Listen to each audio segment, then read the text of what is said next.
voy a compartir la pantalla antes de nada.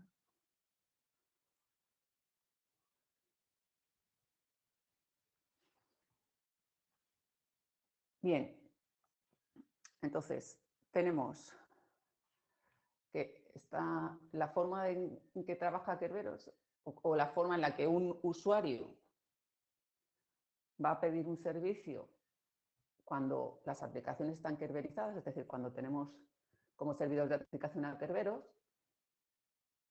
es transparente al usuario, es decir, el usuario va a utilizar su usuario y contraseña para entrar en la máquina o para entrar en la red interna o lo que sea, y ya no va a tener que nada más que solicitar un servicio y el cliente, la máquina, se va a encargar de todos los distintos mensajes que se tienen que intercambiar, ¿vale? Entonces, ¿qué es lo que manda el cliente inicialmente? Una petición para usar un servicio, ¿vale? O mejor dicho, el usuario quiere usar un servicio, lo que hace el cliente es primero pedir un ticket para el servidor de concesión de tickets, ¿vale? ¿Qué va en esta petición? La identificación del usuario, el identificador del servidor de concesión de tickets y ciertos tiempos y opciones, ¿vale? ¿Qué hace el servidor de autenticación? Comprueba o mira si el cliente está en su base de datos, ¿vale? Y si está, lo que hace es crear una clave temporal, ¿vale? Una clave temporal. Esperad, que voy a intentar a ver si puedo ir escribiendo a la vez, aunque luego lo emburruñe todo. ¿Vale? Una clave temporal que vamos a llamar casus una clave temporal, una clave de sesión entre el cliente y el servidor de concesión de tickets. ¿Vale? ¿Cómo conseguimos que esta clave la conozca el cliente? Y solo el cliente, obviamente. Pues para eso, ¿qué hacemos? La ciframos con la clave a largo plazo que pasa con el cliente, más los datos que sean necesarios. ¿Sí? ¿Cómo conseguimos que la clave la conozca luego el servidor de concesión de tickets? Pues en ese caso lo que hacemos es cifrarla con la clave que tiene el servidor de concesión de tickets. ¿Vale? Ponemos esta clave también aquí, más luego los datos del cliente. ¿De acuerdo? Y eso es lo que le pasa al cliente. ¿Por qué se llama ticket la parte que está cifrada con la clave de servidor de concesión de tickets? Porque el cliente no puede hacer nada con ello. Simplemente se lo presenta al servidor de concesión de tickets. ¿Por qué no puede hacer nada? Porque está cifrado con una clave que no conoce. ¿Vale? ¿Qué es lo que conoce? Su clave. Y con su clave descifra la clave de sesión que está cifrada, y esta clave de sesión le sirve para crear su autenticador, ¿vale? El autenticador va a servir para que cuando le pida el servicio o el servidor al servidor de concesión de tickets, el servidor de concesión de tickets pueda comprobar que ese ticket le corresponde. Entonces, ¿qué es lo que hace el servidor de concesión de tickets? Toma el ticket, lo descifra y al descifrarlo se hace con la clave de sesión, ¿vale? Este autenticador, no sé si me va a caer aquí, ¿vale? Lo que va a tener es esta clave temporal o esta clave de sesión que va a cifrar los datos del cliente, tiempos, etcétera, etcétera. ¿Vale? Entonces, se hace con la clave temporal. Con la clave temporal descifra el autenticador y comprueba que los datos del cliente coinciden con los que tiene el ticket. ¿Alguien se ha perdido ya? Bien, entonces, de manera análoga, ¿qué va a hacer ahora el servidor de concesión de tickets? Crear una nueva clave temporal, ¿de acuerdo? Y con esa nueva clave temporal, que podemos llamar, ¿dónde la coloco para que luego se, no sé, aquí que va a caer un poco más, ¿vale? La vamos a llamar clave temporal C sub S, es decir, la clave de sesión entre el cliente y el servidor. ¿Cómo la la protege para que solo la conozca el cliente? Pues lo que hace es cifrarla con la clave que conoce el cliente y conoce él, ¿vale? Servidor de concesión de ticket. ¿Y cómo consigue crear el ticket? Algo que solo pueda descifrar el servidor, pues cifrando esta clave también con la clave que tiene el servidor a largo plazo. ¿Vale? Entonces va este ticket y la clave temporal cifrada, que es lo que pone aquí. ¿Vale? ¿Qué va a hacer ahora el cliente? Pues con esta clave de sesión que comparte con el servidor de concesión de ticket, descifra la clave de sesión que va a compartir con el servidor y crea su autenticador. Y el ticket lo pasa como tal cual. ¿Vale? Entonces, ¿cómo será este autenticador ahora? Pues tendremos los datos del cliente.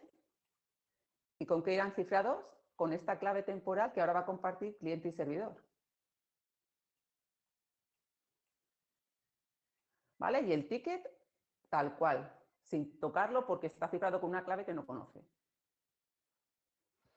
¿Qué va a hacer el servidor?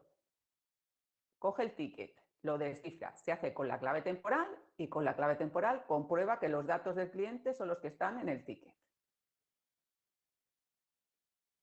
Y entonces ya se ha establecido la autenticación del cliente con el servidor. Si además el cliente ha pedido la autenticación del servidor, ¿qué va a hacer el servidor? Pues con esta clave que ya comparten, cifra, en principio, uno de los tiempos que está aquí en el ticket o en el autenticador, y en el caso de que ya tenga una subclave, ¿vale? ¿Cómo autentica el cliente al servidor? Pues si consigue descifrar este autenticador y coinciden los tiempos, es que es él.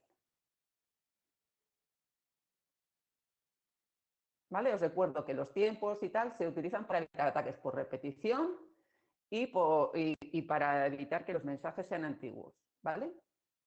O para controlar que los mensajes sean antiguos, si son antiguos o no. ¿Os ha quedado medianamente claro? Esto tenéis que volver a mirarlo e intentar entender por qué se hacen las cosas y para qué. Pero la idea básica es, tenemos criptografía simétrica, cliente y servidor no comparten una clave, por tanto utilizan un intermediario con el que sí que comparten la clave para que les dé la clave que les permita comunicarse, digo, que les permita autenticarse. Os recuerdo, se autentican, pero no hay no repudio, puesto que frente a un tercero no sabemos si luego va a ser el cliente o el servidor el que ha creado el mensaje. ¿Vale? ¿Dudas? Preguntadme.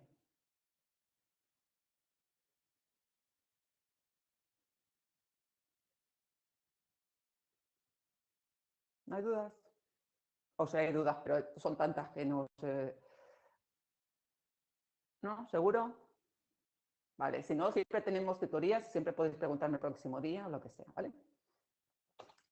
Bien, entonces, como os decía, este primer intercambio se utiliza una vez por acceso. ¿Por qué? Porque los tickets tienen un periodo de expiación. Entonces, una vez que ha expirado el periodo, dejan de ser válidos.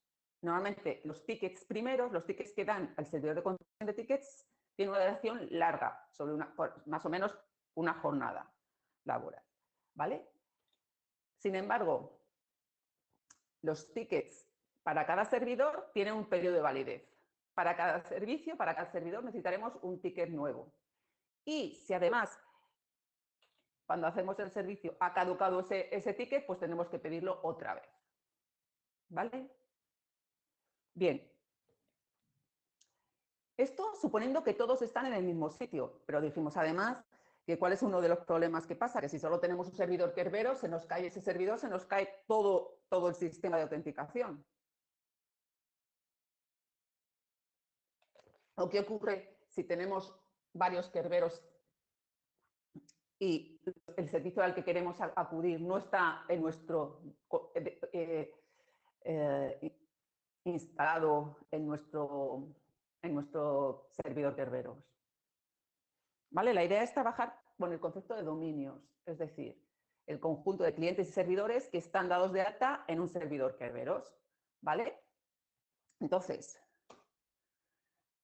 lo que tenemos es un caso como el que podéis ver en el ejemplo. ¿Vale? ¿Qué es lo que, si el servicio para el que quiere acceder el cliente no está en su dominio, ¿qué es lo que va a hacer? Voy a cambiar otra vez el puntero para que se vea mejor. Si el servicio que está aquí, que está aquí, está en un dominio distinto, es decir, no está dado de alta en este Kerberos, lo que podemos hacer es que entre los Kerberos estén dados de alta, de modo que el primer servidor de tickets va a dar un ticket para el servidor de concesión de tickets del dominio donde está el servidor. Y este es el que al final le va a dar el ticket para el servidor. ¿Vale? Si tenemos múltiples dominios, pues a lo mejor tenemos que dar 2 o 3 saltos, dependiendo de qué servidores Kerberos estén dados de alta entre sí. ¿Vale? En la versión 4 no era posible nada más que pasar entre 2, pero en la versión 5, que es la que más os estoy explicando, puede crearse jerarquías de dominios. Es decir, podemos tener un Kerberos en el que estén dados de alta todos, o en el que estén dados de alta unos cuantos que a su vez tengan dados de alta otros. ¿Vale? Podemos trabajar de distintas maneras. Pero lo que me importa es que veáis que si un servidor no está dado de alta en el mismo dominio que el cliente, vamos a tener que pasar por el servidor de concesión de tickets del dominio donde está el servidor. ¿Dudas? Bien, entonces, resumiendo, ¿qué grandes ventajas o cuáles son las ventajas? Vale, conseguimos autenticación, aunque ya os digo que no conseguimos no refugio. ¿Vale? Siempre se va a autenticar el cliente frente al servidor. ¿Vale? Pero el servidor a veces se puede autenticar frente al cliente. Más cosas hoy, en este caso. La contraseña la va a escribir el usuario cuando se conecta a la máquina, pero no viaja por la red. Ni la clave tampoco viaja por la red, la clave que comparten a largo plazo. Lo que viaja es un mensaje cifrado con esa clave. Entonces, lo que interesa es que los mensajes cifrados con esa clave sean los mínimos posibles para que sea más difícil un criptoanálisis. Por eso, ese primer ticket es de una duración larga, para que no se tenga que volver a pasar un mensaje cifrado con la clave a largo plazo. ¿Vale? Igual. Y, como os decía, en el mensaje de autenticación entre el cliente y el servidor puede ir una subclave incluida, que luego pueden emplear para conseguir confidencialidad cliente y servidor, si quieren. Eso ya no es parte de Kerberos. Obviamente, si se permiten distintos tipos de cifrado, pues van a tener que estar con algún cifrado que compartan cliente y servidor. Si no lo comparten, pues mal vamos. ¿Vale? Hay un montón de estudios, hay un montón de análisis, hay un montón de usos. Ahora, se han ido descubriendo vulnerabilidades, sobre todo en las implementaciones, ¿vale? No hay una solución, bueno, ahora hay implementaciones de Kerberos que teóricamente no tienen vulnerabilidades hasta que se descubran, ¿vale? Pero se han ido descubriendo y se han ido viendo cómo atacar Kerberos. No es vamos a decir, la gran solución para la autenticación. De hecho, uno de los grandes problemas que tiene, ¿cuál es? Que al final la clave a largo plazo entre cliente y Kerberos depende de una contraseña. Por tanto, es susceptible de ataques por diccionario.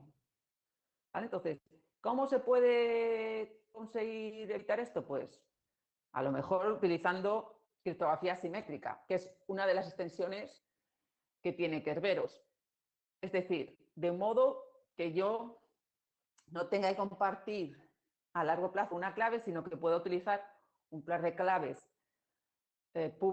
pública y privada para conseguir autenticarme frente al servidor de autenticación de Kerberos. ¿Vale? ¿Qué ocurre? Que además, ¿dónde se almacenan estas claves? ¿Cómo se almacenan los tickets? Toda la parte de administración no forma parte de Kerberos, por tanto, no forma parte del protocolo, pero es algo que hay que tener en cuenta. Es decir, yo puedo utilizar Kerberos y luego dejo las claves en cualquier sitio. La base de datos donde están las claves de los clientes puede acceder cualquiera. No me sirve de nada Kerberos, ¿vale? Otra cosa importante es que se necesita sincronización de relojes. Como os decía, tenemos que hay marcas de tiempo y números aleatorios grandes que van, los números aleatorios grandes da igual para la sincronización, pero hay marcas de tiempo que van incluidas en los mensajes, ¿vale? Estas marcas de tiempo permiten, pues eso, evitar ataques por repetición, evitar utilizar mensajes antiguos, ¿vale? Entonces, para eso necesitamos que los relojes estén sincronizados y eso no es tan sencillo muchas veces. Como os decía, si creamos muchos dominios, la forma en que se organicen esos dominios y cómo pasar de un dominio a otro puede ser difícil. Y impepinablemente, Kerberos tiene que estar disponible durante el periodo de autenticación. Si se cae Kerberos, no se pueden autenticar, no pueden hacer servicio, acceder al servicio el cliente. ¿Vale? Entonces, ahí tenemos un gran punto en el que se puede conseguir denegación de servicio. Ya no solo denegación del servicio de Kerberos, sino denegación del servicio indirecto al que da acceso Kerberos, ¿vale? Como os decía, hay vulnerabilidades y siempre os he estado diciendo que las aplicaciones tienen que estar kerberizadas, es decir, el cliente tiene que saber cómo comunicarse cuando el usuario le pide un servicio, tiene que saber que no tiene que ir directamente al servicio, sino que tiene que comunicarse con Kerberos y cómo actuar con él, ¿vale? Y como os decía, lo del protocolo de administración sin estándar de antes. ¿Dudas? ¿Cuestiones? ¿Estáis abrumados? ¿Parece demasiado? ¿Estáis dormidos todavía? Bien, entonces lo que vamos a ver ahora es aplicaciones o protocolos, mejor dicho, que se emplean para el correo electrónico. No nos sirven para todos los problemas de correo electrónico, nos sirven para conseguir confidencialidad, integridad y disponibilidad. Bueno, y PGP además nos sirve para almacenamiento confidencial. Entonces, empezaremos por PGP y luego continuaremos por SMIME, pero antes de entrar en uno de ellos, si recordáis, cuando hablábamos de un tercero de confianza en un protocolo, ¿vale? Hemos visto una opción, que es Kerberos, como servidor de autenticación. Y veíamos que había otra opción, que era la de los notarios, ¿vale? Que lo que hacían era firmar certificados públicos, ¿vale? ¿Y qué es un certificado público y para qué lo necesito? Y entonces es lo que vamos a ver ahora. Bien, como os decía, esa opción de los notarios está unida a la criptografía asimétrica, es decir, tenemos una entidad que tiene su clave pública y su clave privada. Su clave privada se la queda. Su clave pública la puede poner a disposición de todo el mundo, ¿vale? Entonces, pregunta. A ver que os vea. Si yo me encuentro una clave pública en la página web de una persona, ¿vale? O me encuentro la clave pública en una base de datos de claves públicas, ¿de cuál me fío más? ¿Cuál es más segura?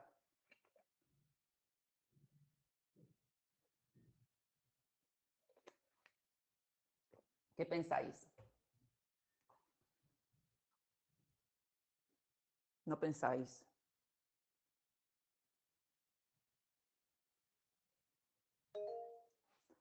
A ver, Miguel, gracias. Ya puedes hablar. O escribir, lo que prefieras.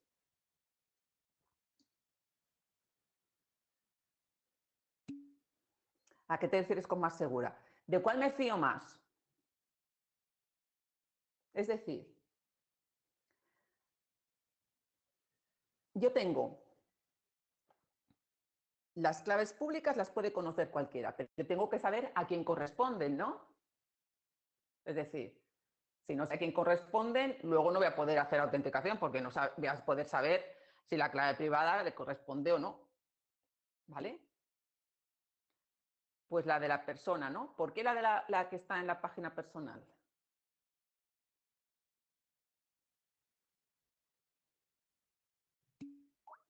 Porque sabes de quién es.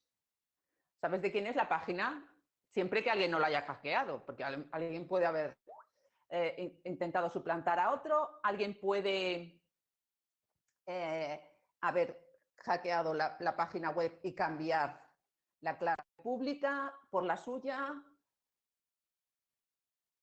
que si esa web no es muy segura, pues a lo mejor nos...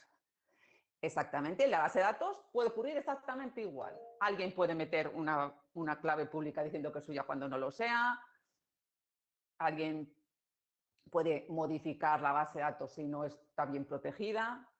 Entonces, David, que querías también decir algo.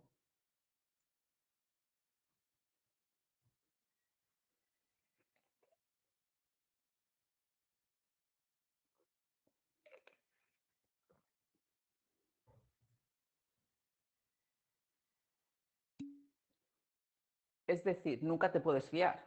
Eso es lo que dices, Miguel. Y en parte es cierto. También puede que la cambien por un stick.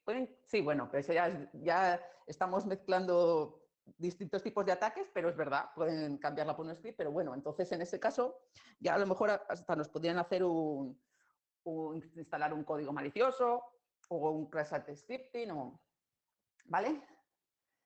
Pero si hablamos de, de que no nos podemos fiar, David, cuando quieras puedes ir a hacer tu comentario. O ya, no, yo creo que has levantado la mano sin querer, ¿no? Porque ya la has bajado. Vale. Te vuelvo a poner como participante. Entonces, lo que tú dices, Miguel, ¿de quién me fío? Y aquí es donde surge otra vez esa tercera persona de confianza. Es decir, voy a fiarme de una autoridad de certificación que lo que va a hacer, a ver si me hace caso esto, que lo que va a hacer va a ser generar un certificado, ¿vale? ¿Un certificado qué es? Un certificado es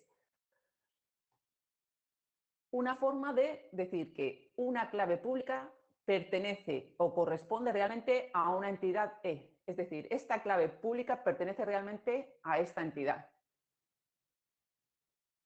Normalmente asociado a un tiempo y a veces para un uso, si es para cifrar, para firmar, para ambas. Y todo eso va firmado por una autoridad de certificación. Es decir, hay un tercero que me asegura que esta clave corresponde a esta entidad. Y entonces, no me importa dónde la encuentre. Lo importante es que me fíe de la autoridad de certificación. ¿Vale? ¿Entendéis el matiz? ¿Alguien se ha perdido aquí? Seguimos. La firma es una firma digital. Por tanto, ¿cómo está hecha la firma? ¿Qué clave se emplea para hacer la firma? ¿Qué clave emplea la autoridad de certificación para firmar el certificado digital? La clave privada, ¿no? Exactamente. Entonces, la autoridad de certificación utiliza su clave privada para firmar. Entonces, yo me fiaré de las autoridades de certificación que confíe que protegen muy bien su clave privada, a priori. ¿Vale? Ahora, ¿cómo puedo verificar yo esa firma? Porque si no la verifico, me da igual. Si no la puedo verificar, no puedo confirmar que realmente lo ha firmado la autoridad de certificación de la que me fío. ¿Cómo la verifico? Yo o cualquiera que quiera verificar el certificado digital. ¿Cómo la verifico? Miguel, que te están cayendo a ti todas las preguntas. Nadie más está hoy dispuesto a... responder. O está totalmente... Sí, vale. La idea es, la autoridad de certificación firma con su clave privada el certificado digital. ¿Vale? ¿Cómo verifica cualquiera esa firma? Porque si no la podemos verificar, no podemos comprobar que realmente la ha firmado la autoridad de certificación. ¿Qué tenemos que emplear para hacer la verificación? La clave pública de la autoridad de certificación. Ay, perdona, Julia, que no sé si quieres decir algo más. Exactamente, la clave pública, Miguel. Julián, si quieres comentar algo más, puedes añadir algo más. ¿Vale? Entonces, volvemos a encontrarnos con el problema de antes. ¿Cómo sé yo que la clave pública... Vale, muy bien, Julián. La clave pública. ¿Cómo sé yo que la clave pública le corresponde a la autoridad de certificación? Ese es mi problema, otra vez. ¿Entendéis lo que os digo? La autoridad de certificación me sirve para decir o para confirmar que una clave pública le corresponde a una entidad. Y para eso firma. Yo necesito su clave pública para verificar la firma. ¿Cómo sé yo cuál es la clave pública que corresponde a la autoridad de certificación? Pues con un certificado digital. Ese certificado digital hemos visto que tiene que estar firmado por una autoridad de certificación. ¿Cómo verifico yo la clave pública que verifica la firma del certificado de la clave pública de la autoridad de certificación que verifica la firma del certificado digital? Y así hasta el infinito. ¿Vale? Entonces, llega un momento en que me tengo que fiar. ¿Vale? Ya no me basta con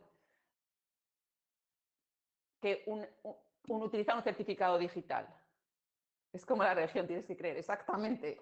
Es decir, llega un momento en que yo tengo que fiarme de la autoridad de certificación, porque va a ser ella misma la que firma el certificado digital de su clave pública. Es decir, cuando yo me encuentro un certificado digital que corresponde a la misma entidad que lo está firmando, es alguien que quiere actuar como autoridad de certificación. Y yo decido si me fío o no. ¿Vale? Vosotros, si a lo mejor sin saberlo, tenéis en vuestro navegador o en vuestra aplicación de correo, tenéis aceptadas autoridades de certificación. Si utilizáis un Chrome y os vais a la configuración, pues vais a la parte de seguridad y vais a ver que anda. Pues si vais a la parte de certificados, vais a ver que tenéis, a lo mejor si alguno tenéis vuestro certificado digital, lo vais a tener instalado ahí y además vais a tener certificados de autoridades de certificación. ¿Vale? Tú puedes ser tu propia autoridad de certificación de algún modo. Exactamente. Tú puedes crear tu certificado y firmarlo. Ahora, el problema es, ¿quién se fía de ti? ¿Me explico? ¿Vale? Y por eso es por lo que tenemos distintos modelos cuando hablamos de certificados digitales. ¿Vale? Podemos tener una jerarquía en la que solo haya una autoridad de certificación raíz, es decir, todo el mundo se fíe de alguien. Lo vamos a llamar monarquía, pero bueno, eso es una forma de llamarlo, o sea, no es que se llame así, ¿eh? Pero es decir, podemos tener una autoridad de certificación raíz. En la práctica no existe una única autoridad de certificación en la que se fíe todo el mundo, ¿vale? Además, que podría dar lugar a monopolios, abusos de poder, etcétera, etcétera. Generalmente lo que nos vamos a encontrar es con varias autoridades de certificación raíz, es decir, varias entidades, como os decía, las que tenéis reconocidas por omisión en vuestro navegador, de las que me fío como autoridades de certificación, ¿vale? Ahora, estas autoridades de certificación, además entre sí, pueden, si quieren o dependiendo, firmar certificados de otras, o sea, tener autoridades de certificación entre unas y otras. Pero bueno, eso es lo de menos. Lo importante es que si son autoridades de certificación fiables del todo, es necesaria una autenticación física en el sentido de que va a haber autoridades de registro que comprueban la identidad. Es decir, si vosotros solicitáis ahora mismo un certificado digital a la Fábrica Nacional de Moneda y Timbre, la que le podéis solicitar perfectamente, antes de que os lo den, vais a tener que presentaros en un registro de la Administración Pública para que comprueben quiénes sois y que correspondéis a la solicitud de certificado digital que habéis pedido. ¿Vale? Y cuando tenemos además autoridades de certificación raíz, pueden a su vez certificar a otras autoridades de certificación, que a su vez pueden certificar a otras autoridades de certificación, que es lo que vamos a llamar autoridades de certificación delegadas, que es cuando ya creamos una jerarquía, ¿vale? Como tenemos varias autoridades de certificación raíz, pues vamos a tener varias jerarquías. ¿De acuerdo? Bien. Pero como decía Miguel, pues yo puedo certificar o firmar mi certificado digital. Pero, como le decía yo, ¿quién se fía de ti? Pues mis amigos. Entonces yo puedo tener una red de confianza en la que cualquiera puede decidir en quién confía y con qué probabilidad confía incluso, ¿vale? En el que cualquiera puede emitir certificados digitales, es decir, puede firmar un certificado digital. ¿Vale? Y luego además uno puede crearse su sistema a medida, su modelo a medida. Normalmente cuando se trata de una organización privada, porque si no nadie va a entender cómo ser tu certificado digital y cómo... En las empresas, ¿cuál se suele usar? Generalmente se trabaja con jerarquías. Se trabaja con infraestructura de clave privada, ¿vale? PKIs, que a lo mejor os suena. La idea es, yo voy a tener una autoridad de certificación o unas cuantas de las que me fío y con esas voy a trabajar. Y los certificados digitales emitidos por esas autoridades de certificación son los que voy a aceptar. Pero ya os digo, nada impide que yo cree un sistema a mi medida para mis recursos internos. Pero ya os digo, es raro. Sí que es en las empresas que necesitan mucha seguridad y que necesitan un certificado con unas características extra que no tiene el estándar, pues lo utilizan, ¿vale? Normalmente los sistemas en jerarquía con infraestructura de clave privada o de clave pública, dependiendo de cómo queréis llamarlo, lo que tienen es, o están asociados a certificados X509, que es un estándar. ¿Ah? Lo vamos a ir viendo para que os veáis sonando, ¿vale? Entonces, vamos a ver una solución que utiliza jerarquías, vamos a ver otra solución que utiliza red de confianza, para que veáis la diferencia, ¿vale? PGP se basa en utilizar redes de confianza, SMIME se basa en utilizar jerarquías. SMIME y cuando veamos TLS también la parte que corresponde. ¿Dudas hasta aquí? Bien, entonces, un matiz importante, porque a veces se habla de que o se confunde un certificado digital con una identidad digital. Es decir, como yo voy a la Fábrica Nacional de Moneda y Timbre y solicito un certificado digital, pero en realidad me están dando un certificado digital y una clave privada. Me están dando las dos cosas.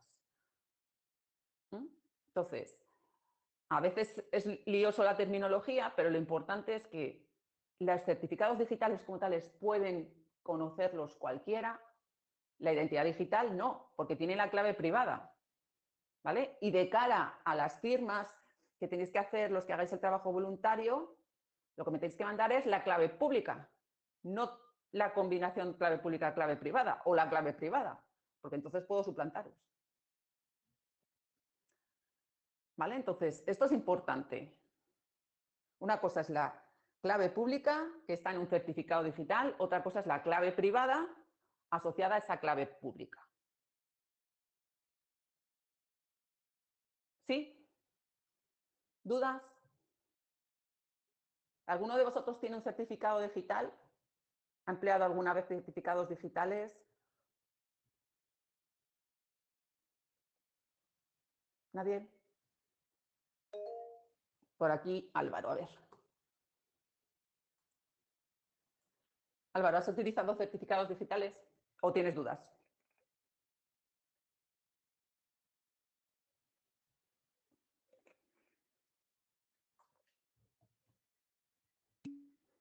El DNI electrónico, exactamente. El DNI electrónico nos sirve como, o tiene incluido una identidad digital, es decir, tiene una clave pública con un certificado digital y una clave privada. Y con ella podemos hacer pues, distintas funciones o distintas operaciones dentro de la administración pública, por ejemplo.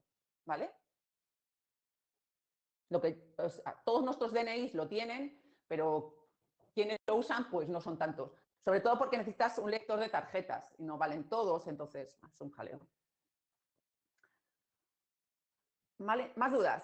¿Comentarios? ¿No?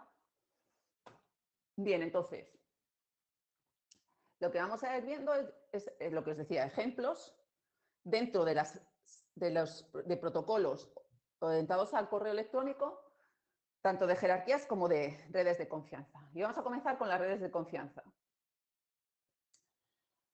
Y uno de ellos es Pretty Good Privacy, PGP. Bueno, en realidad lo que vamos a trabajar es con OpenPGP porque el original, perdón, diseñado por Philip Zimmermann, daos cuenta que es del 91, tiene ya años, ha sufrido pues, ciertas transiciones, evoluciones, modificaciones, extensiones. ¿Vale? Originariamente la idea era que no estuviera controlado por ninguna organización gubernamental ni de estandarización. ¿Por qué? Porque en la época en la que surgió el PGP había rumores de que iban a permitir que solo utilizaran cifrado aquellos a los que diera permiso el gobierno de los Estados Unidos o se daba permiso para utilizar unas claves tan pequeñas que se podían romper. ¿Vale? Entonces, lo que Zimmermann decía es, bueno, si cifrar es un delito, pues solo los delincuentes van a poder cifrar. ¿Vale? Entonces le dijo, pues no me parece bien, voy a crear mi sistema. ¿Vale? Y lo llamó PGP. Bien. ¿Qué ocurre? Que se extendió por todo el mundo, lo que pasa es que no ha llegado a ser ampliamente utilizado. Básicamente, ¿por qué? Por lo que os decía, porque se basa en redes de confianza y eso no se ha llegado a extender tal cual, sino que se ha optado más por infraestructuras de clave pública, ¿vale? Bueno, como os decía, tenemos nuestro estándar, porque, bueno, PGP como tal se creó una empresa, luego se fusionó con otra. Salían las versiones pares o las impares, no me acuerdo cuáles, eran de libre distribución o gratuitas, código libre, las otras no, era un jaleo y al final, bueno, pues se creó el estándar, que básicamente se basa en PGP, pero no en una implementación concreta de PGP. Volvemos a lo mismo, tenemos un protocolo otra vez. ¿Y para qué nos sirve? Bueno, a modo de curiosidad, en esta época las claves o los sistemas de cifrado con claves mayores de 40 bits se consideraban munición y por tanto estaban restringidas a las leyes de exportación en los Estados Unidos. ¿Vale? Esto es en la parte de Estados Unidos, PGP se creó en Estados Unidos. Como PGP utilizaba algoritmos que empleaban claves mayores de 40 bits, no se podía exportar, no se podía pues, mandar el código PGP fuera de Estados Unidos. Entonces, ¿qué es lo que se hizo? Pues se imprimió, porque por la primera enmienda o la segunda, no sé exactamente cuál, de la Constitución tienen libertad de expresión, los libros están sujetos a esa enmienda, de modo que los libros se podían exportar. Pues exportó el libro con el código, alguien lo escaneó y creo que fue en Suecia, el primer sitio donde lo hicieron, y ya había PGP pues en Europa, y ahí no había esas restricciones de, por ejemplo, de considerar claves solo de menores de 40 bits. Bueno, esto solo para que os suene un poco, parecen aventuritas, pero fijaos cómo siempre ha existido un deseo de controlar todo aquello que vaya cifrado, y por eso muchas veces, pues con el cifrado simétrico, que es, como os decía, es más de idea de, pues siempre hay sospechas de, esto lo han hecho para, uy, esto lo han hecho para conseguir descifrar los mensajes, aunque no sepamos todavía cómo. Pero bueno, ya os digo, siempre hay teorías de conspiración por todos lados. Bueno, entonces, como os decía, ¿para qué sirve? Sirve para el correo electrónico y para almacenar. No solo para mandar mensajes, sino también para guardar cosas. ¿En qué se basa? En cifrados, resúmenes hash y firmas digitales, para conseguir que confidencialidad, integridad y autenticación. ¿Vale? En algoritmos considerados seguros, es decir, con ya unas claves lo suficientemente largas. Y que han ido aumentando a lo largo del tiempo y, bueno, no aumentando el número, se han ido incluyendo nuevos algoritmos y se han ido eliminando algoritmos que ya se descubría que no eran seguros. Bien. Además, lo que nos permite es generar un par de claves, pública y privada. ¿De acuerdo? Y las claves privadas se van a almacenar en un anillo de claves privadas y las claves públicas en un anillo de claves públicas, ¿vale? Tenéis distintas plataformas, versiones gratuitas. Esta de aquí, GPG for Win, o sea, lo más básico, sencillo, es con lo que luego vamos a hacer la clase o la parte práctica para que veáis cómo se pueden generar claves, cómo se pueden firmar archivos, etcétera, de cara al ejercicio voluntario. Entonces, con lo que nos quede de Semime hoy, más lo que nos dé tiempo a ver de GPG for Win, pues constituiremos la clase siguiente, ¿vale? Bien, y luego tenéis, pues eso, estos de aquí gratuitos, pues luego las distintas compañías tienen sus versiones comerciales. Más cosas. Además, podéis tener extensiones para distintos clientes de correo electrónico y navegadores, ¿vale? Es decir, podéis tener, por ejemplo, un Edit Mail para Thunderbird o un Mailvelop, tanto para Chrome como para Firefox. Hay distintas extensiones y podéis manejaros esto también. Si nos da tiempo, veremos un poquito de Mailvelop, porque además se puede integrar o utilizar claves de GPG for Win, porque ambas siguen el estándar, entonces podemos interactuar y importar las unas de otras y trabajar así. ¿Vale? Bien, entonces, lo que vamos a ver primero es cómo se tratan las claves y luego veremos cómo se emplean esas claves para conseguir confidencialidad, integridad y disponibilidad y autenticación. Bien, lo que vamos a hacer es, como os decía, los pares clave pública, clave privada que genero para mí se almacenan en un anillo de claves privadas, ¿vale? Pero claro, como esas claves privadas no pueden estar en claro, van a estar cifradas. Para eso vamos a emplear criptografía simétrica. Y por otro lado, como hemos dicho, cuando queremos confidencialidad, cuando queremos cifrar un texto, un archivo, lo que sea grande, vamos a utilizar también criptografía simétrica. Pero puesto que no tenemos una clave secreta a largo plazo, lo que se crean son claves temporales para cifrar de manera simétrica los datos, ¿vale? Ya os digo que vamos a ir viendo luego cómo funciona. Y luego vamos a utilizar criptografía simétrica para cifrar las claves o para firmar.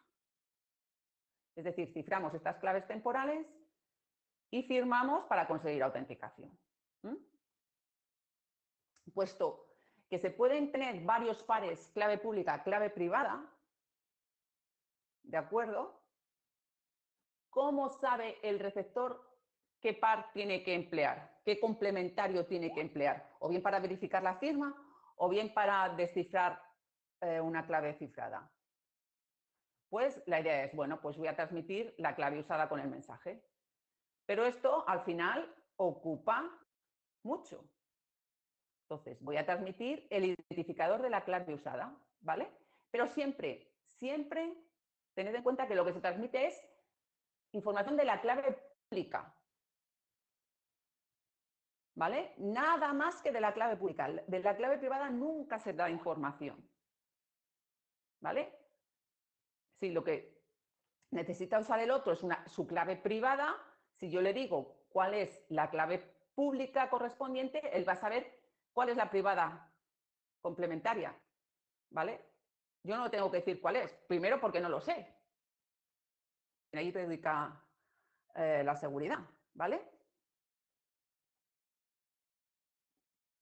Y luego, como os decía, se van a almacenar en un anillo de claves privadas las propias, en un anillo de claves públicas las públicas de otros, ¿vale? En el anillo de claves privadas no van a estar solo las claves privadas, van a estar también las públicas correspondientes, ¿vale? ¿Y cómo vamos a generar el identificador? Quedándonos con los 64 bits menos significativos de la clave. Esos 64 bits menos significativos, junto con el identificador del usuario, que puede ser único, puede ser varios nombres, podemos tener un único identificador de usuario, podemos tener varios pares por usuario, ¿vale? Podemos tener distintos usuarios con distintos pares, etcétera, etcétera. Entonces, la idea es que estos 64 menos significativos, junto con el identificador del usuario, que normalmente va a ser pues, la dirección web, no la dirección web, la dirección de correo, son suficientemente aleatorios para que no se repita esos 64 bits con el usuario, ¿vale? ¿Entendéis cuál es la idea? Yo tengo mi par clave pública, clave privada y lo identifico con los 64 bits menos significativos junto con el identificador del usuario de ese par clave pública, clave privada.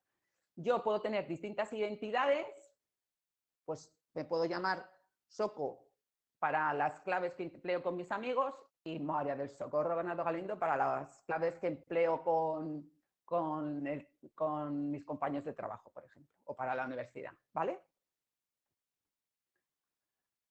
Bien, como decíamos, tengo la clave pública, tal cual, y tengo la clave privada, pero claro, la clave privada, ¿qué ocurre si alguien se hace con mi base de datos? Que se hace con mis pares y estoy vendido. Obviamente vamos a tener una base de datos, una tabla en la que no me vaya a ocurrir esto o la tenga protegida, pero aún así, ¿cómo puedo protegerla más?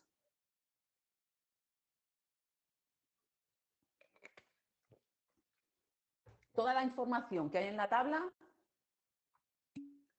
por ahí, cifrándola, exactamente. Entonces, ciframos la clave privada, ¿vale? Y esta clave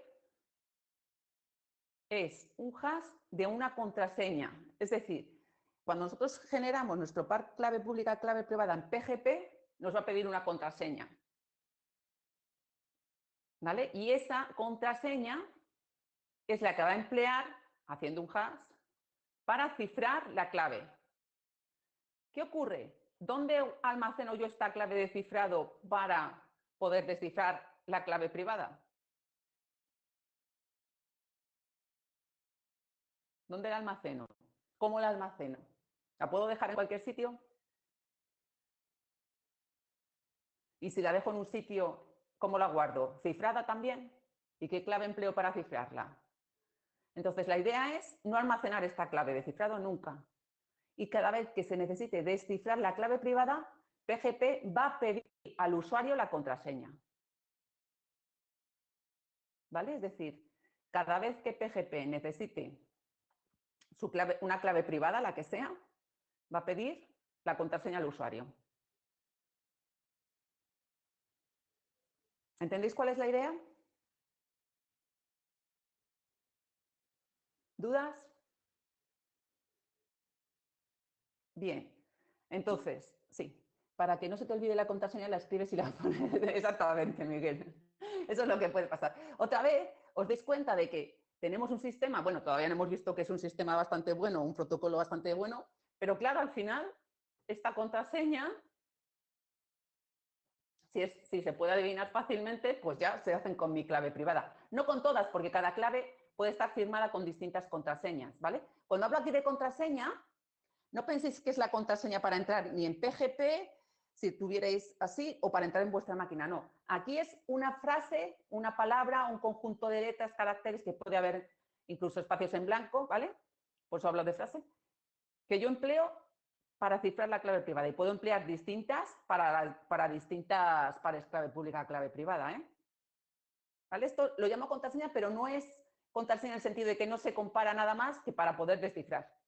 Si lo que me meto no lo permite descifrar, pues es que no es la contraseña que era. Por eso llamo contraseña, pero en realidad podéis llamar semilla, ¿vale? Semilla en el sentido de que vosotros proporcionáis la semilla, la que queráis en cada caso, pero os tenéis que acordar en cada caso de cuál es.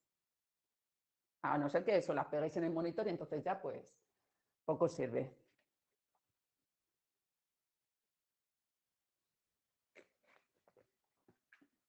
¿Más dudas, comentarios?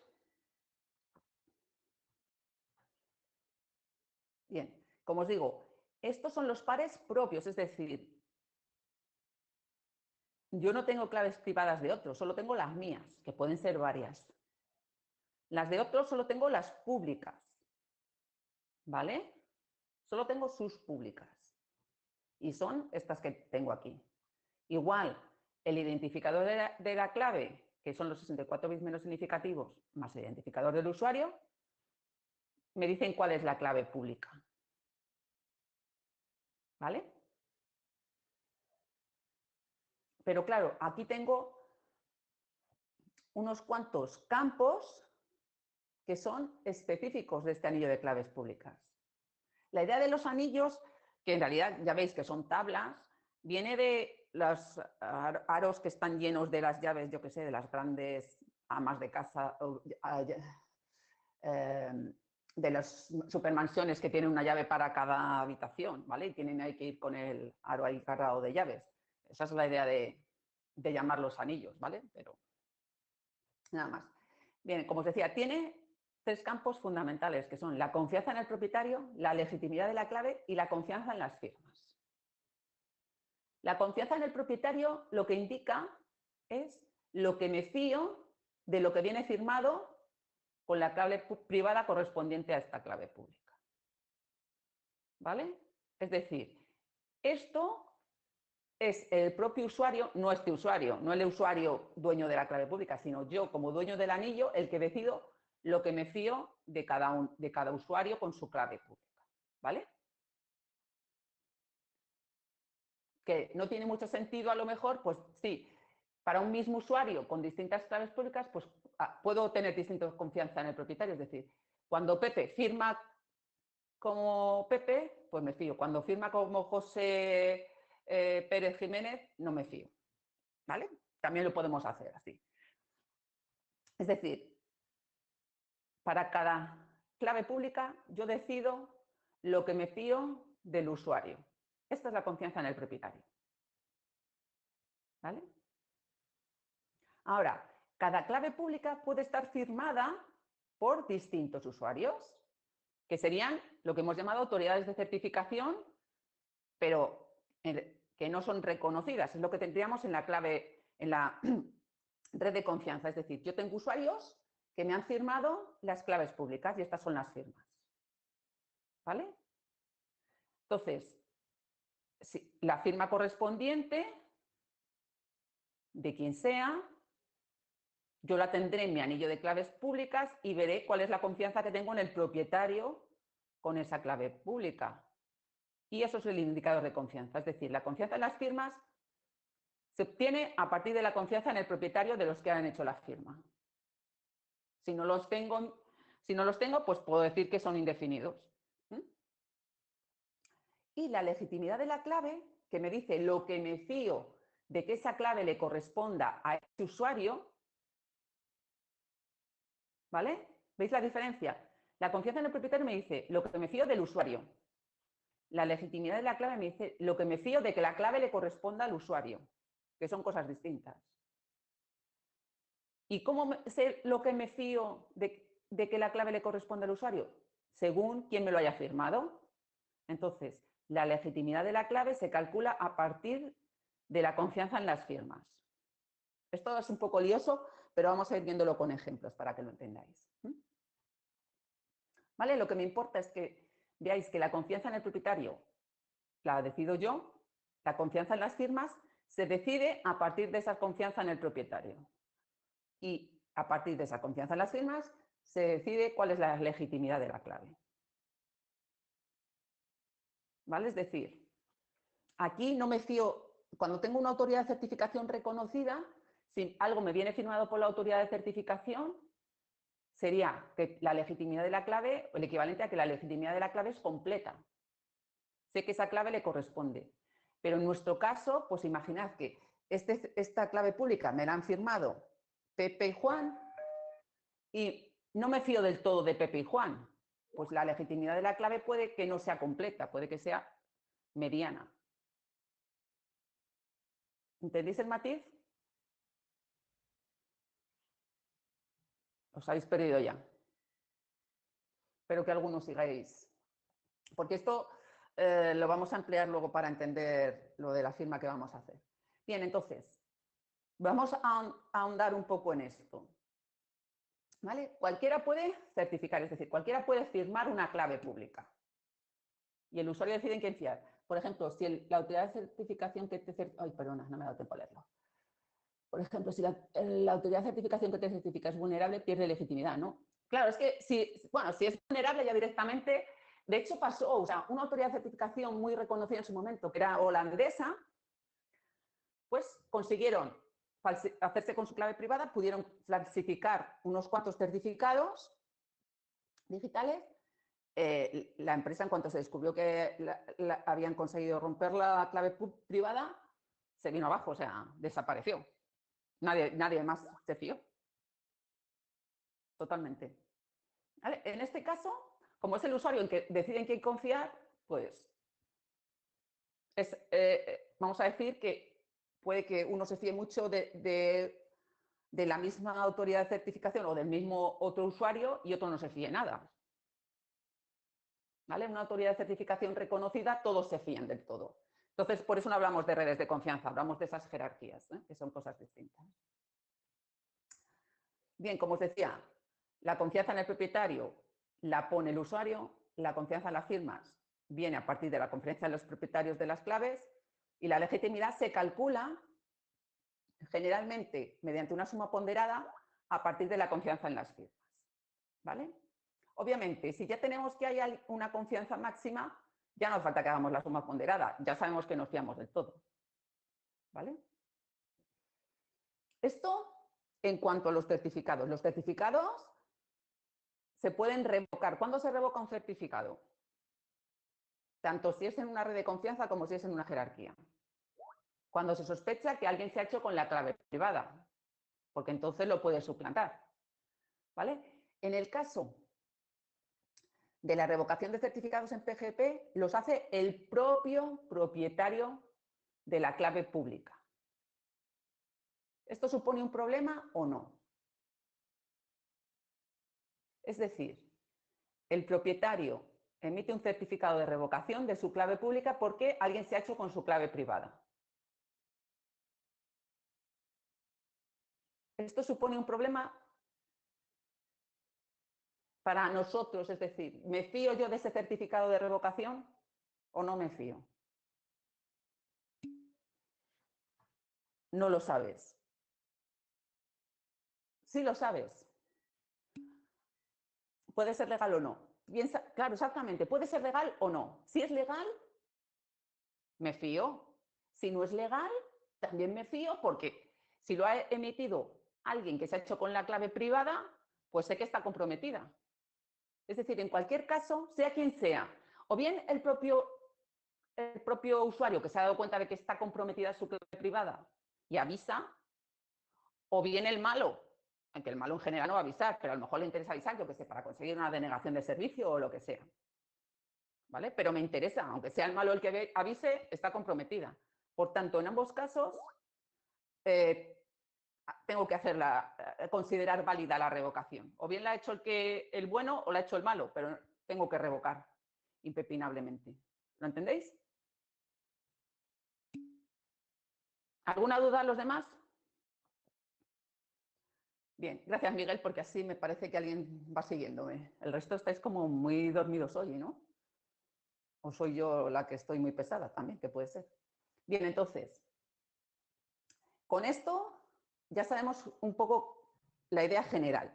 Vamos a ir viendo ejemplos para que podáis entender un poco mejor cómo funciona, ¿vale? Bien, imaginad que vamos a utilizar esta nomenclatura un poco para con la que vamos a ver el ejemplo, ¿vale? Vamos a tener entidades o claves, ¿vale? Con las rayitas verdes lo que significa es que el propietario del anillo, o sea, el usuario, cree en el propietario de la clave para firmar otra clave, ¿vale? Es decir, yo me fío de B3 y me fío de C5 con estas claves. ¿Vale? Voy a tener, si tengo la flechita, pues que B3 ha firmado a C5, en este caso. Si tengo el color azul a la derecha, lo que significa es que me fío parcialmente. ¿Sí? Entonces, fiarse parcialmente va a ser distinto a fiarse del todo. Pero igual estos pueden firmar a su vez otros. ¿De acuerdo? Y luego, si veis, he puesto unas rayitas rosas a la izquierda. Es decir, a la derecha vamos a mirar la confianza en el propietario, a la izquierda vamos a poner la legitimidad de la clave. ¿Vale? En este caso, los rositas significa que crees parcialmente crees en la legitimidad de la clave, es decir, crees que esa clave le corresponde a la entidad que está con ellos. ¿Vale? Y luego vamos a tener unas rayitas rojas y amarillas para decir que no cree en la legitimidad de la clave, no cree que la clave sea legítima, no cree que esa clave le corresponda a esa entidad. ¿Vale? Y luego podemos tener casos desconocidos, pues no sabemos quién ha firmado de ciertas claves porque no lo tenemos en nuestro anillo. ¿Entendéis un poco cuál es la idea? Parte derecha va a definir cuáles son la confianza en el propietario, parte izquierda va a definir la legitimidad de la clave. Entonces, imaginad que tenemos esta situación.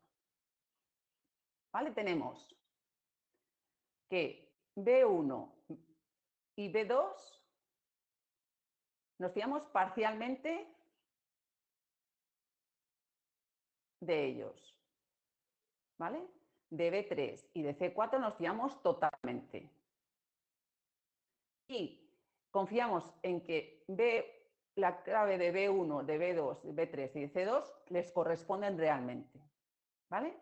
Luego tenemos a D2, a C1 y a D1 de los que a priori, en principio, no me fío de la legitimidad de su clave. ¿Vale?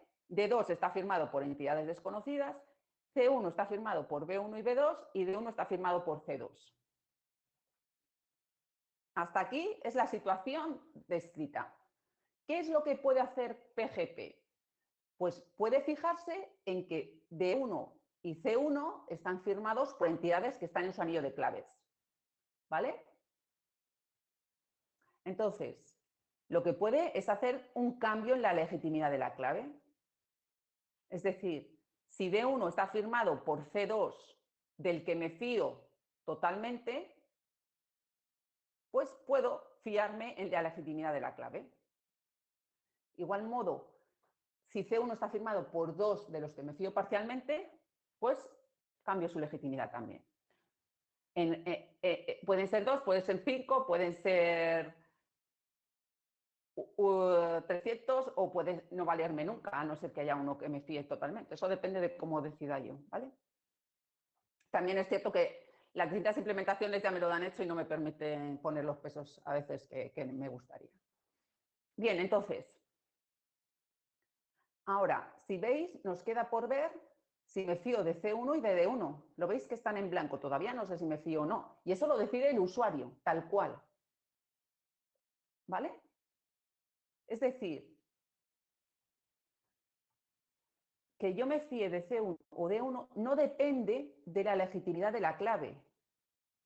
Porque yo puedo pensar que esta clave le corresponde a D1, pero no fiarme de D1. ¿Entendéis lo que os quiero decir? Es decir, yo sé que tú eres D1 con esta clave, pero sé que eres un mentiroso. ¿Vale? Por tanto, no todo lo que, lo diré, no todas las claves de las que me fío legítimamente me dicen que el usuario o que el propietario de esas claves es fiable.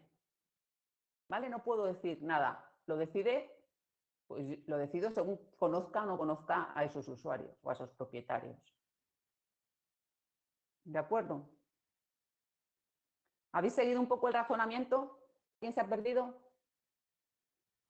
Vamos a verlo con otro ejemplo para que asentar un poco los conceptos. ¿Vale? Imaginad que tenemos este anillo.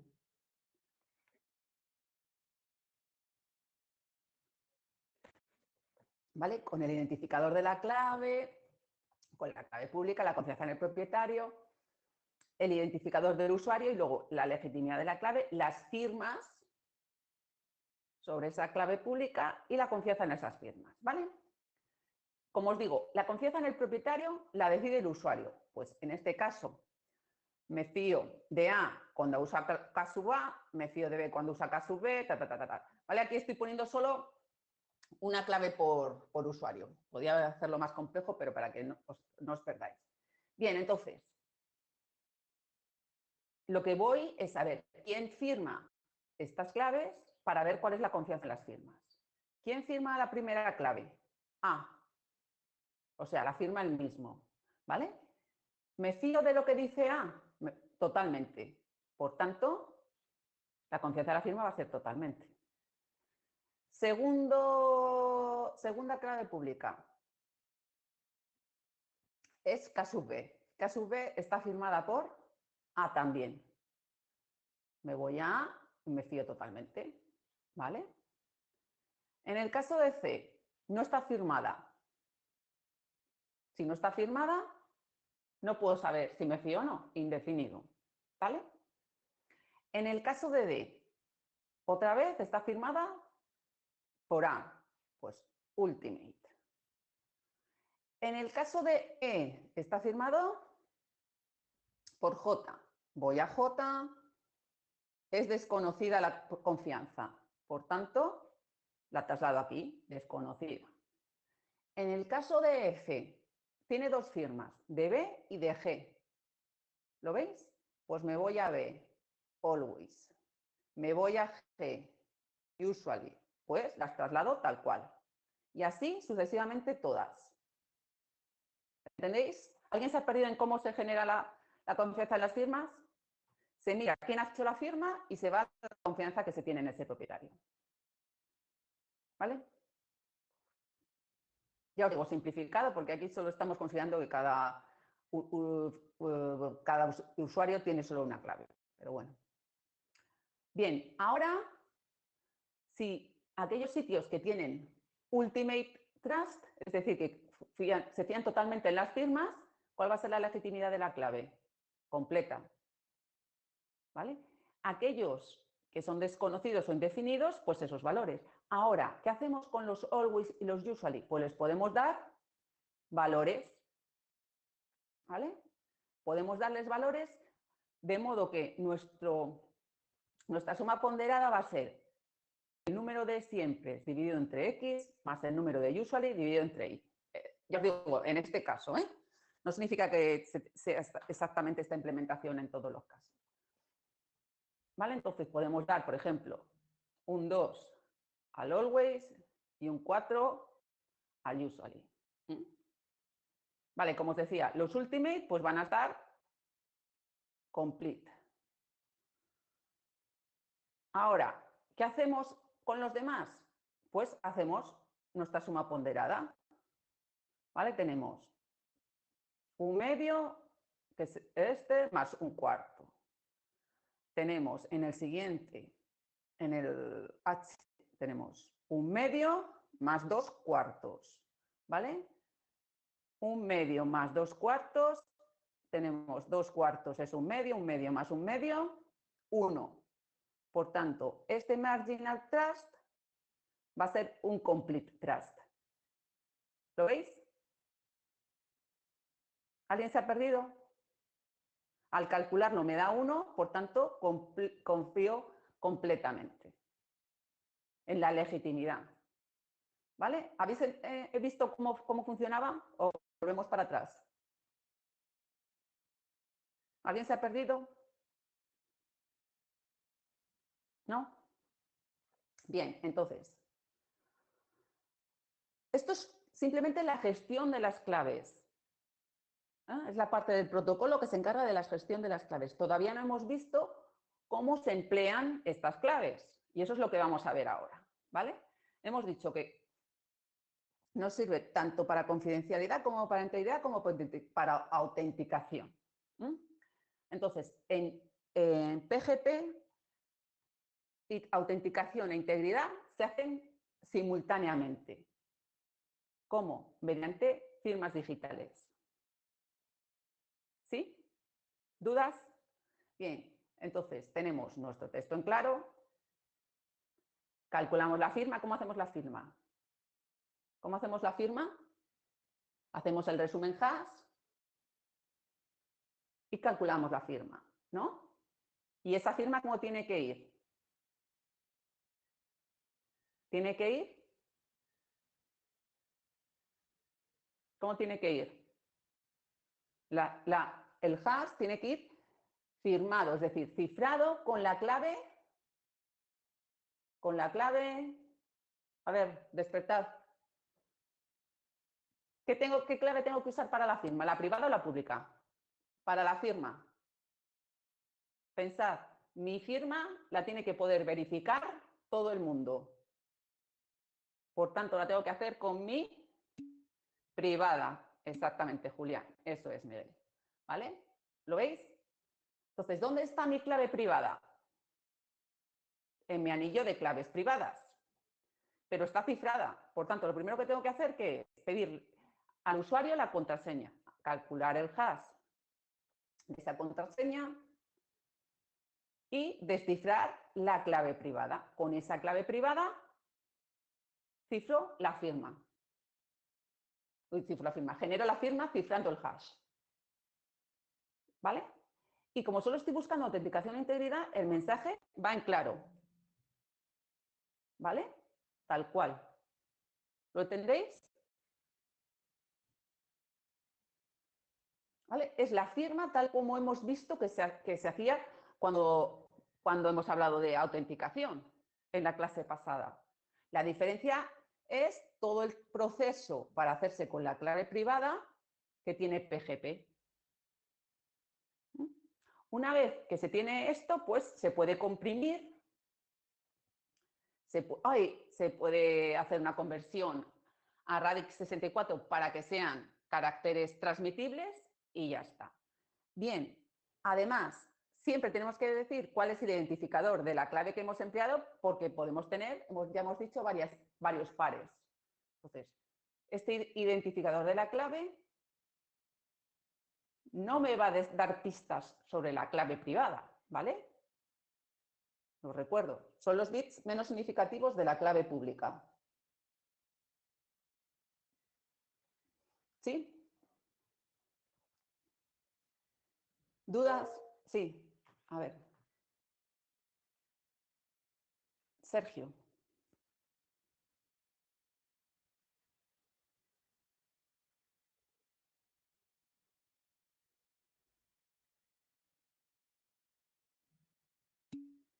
Pero entonces, ¿qué más envías aparte del mensaje en claro? Envías el mensaje en claro con la firma digital. ¿De acuerdo? A ver, Carlos.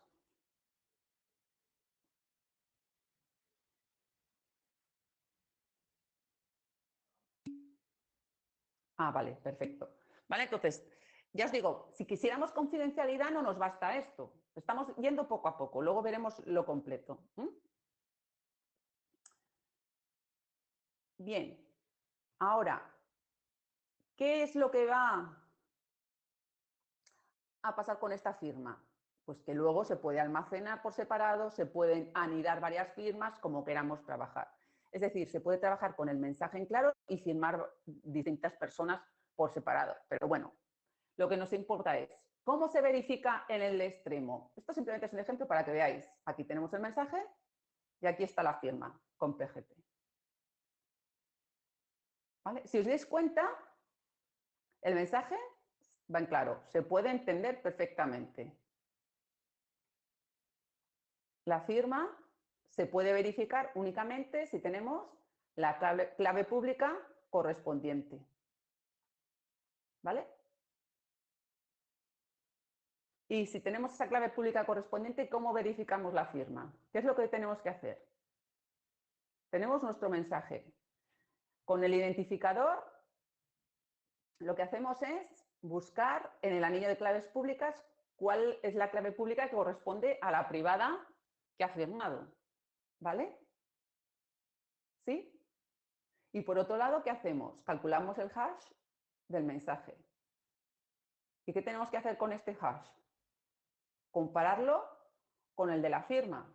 Por tanto, lo primero que tenemos que hacer es descifrar la firma. Cuando desciframos la firma nos da un hash y ese hash lo tenemos que comparar con el que hemos calculado. Si coinciden, es que todo ha ido bien. Que no coinciden, pues ha habido problemas de integridad. Si no conseguimos hacer descifrado, pues es que ha habido problemas de autenticación también. ¿Vale? ¿Lo entendéis? ¿Dudas? ¿Más preguntas? Si os dais cuenta, es lo que vimos, pero especificado para un protocolo concreto. ¿Vale? La forma de hacer las firmas siempre es la misma. Ahora, ¿dónde están las claves? ¿Cómo se emplean las claves? ¿Cómo se combinan? Eso es lo que varía de un protocolo a otro. Bien, ¿cómo conseguimos confidencialidad? Pues cifrando. Como hemos dicho que el cifrado simétrico es mucho más rápido que el asimétrico, pues vamos a emplear cifrado simétrico para cifrar el mensaje. Pero no tenemos una clave compartida a priori, por tanto la tenemos que generar. ¿Vale? Entonces tenemos nuestro texto. En el caso de que lo queramos comprimir, lo comprimimos. ¿Por qué nos puede interesar comprimir el mensaje antes de hacer el cifrado? ¿Por qué eso se ocurre?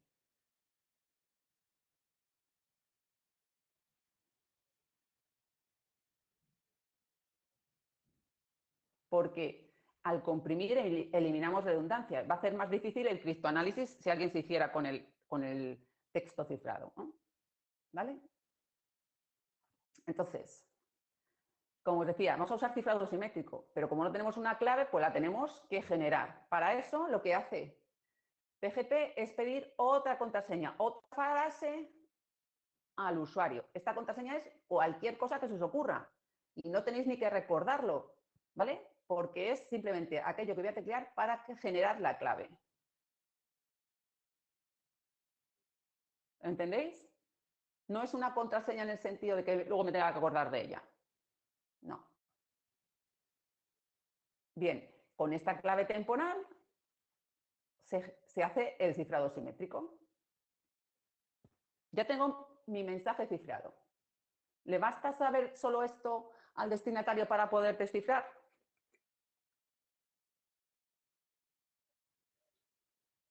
¿Qué necesita el destinatario para poder descifrar, además del texto cifrado? La clave para descifrar, ¿no? ¿Sí? Entonces, como la acabo de generar, el otro no la puede saber. Tengo que mandársela. ¿Y cómo se la mando? Cifrada. ¿Y con qué clave se la cifro? ¿Con qué clave cifro? A ver, Luis, que te doy paso. Con la suya pública, ¿suya de quién?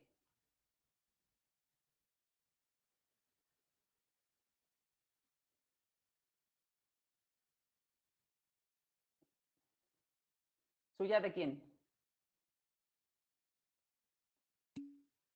De quien va a recibir el mensaje, exactamente. ¿Vale? Con la privada del emisor, no.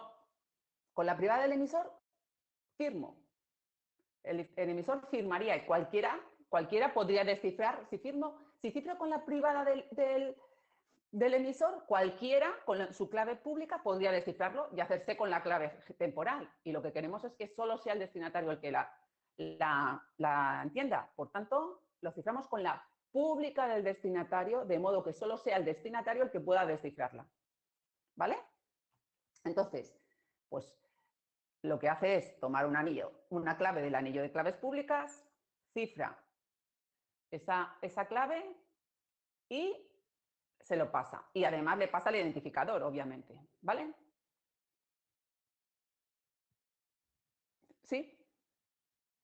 Y en caso de que sea necesario, pues hace la conversión a Radix 64. Ya os digo, es convertirlo en caracteres. Hay distintas formas de conseguirlo y un algoritmo es el Radix 64. ¿Entendéis cómo funciona? ¿No? Pues aquí tenemos un mensaje cifrado que obviamente aquí no entendemos nada. ¿Vale? En el caso de la firma, podemos entender la parte que va en claro, aunque no tengamos PGP siquiera. Aquí sí, necesitamos PGP y además tenemos que tener la clave correspondiente.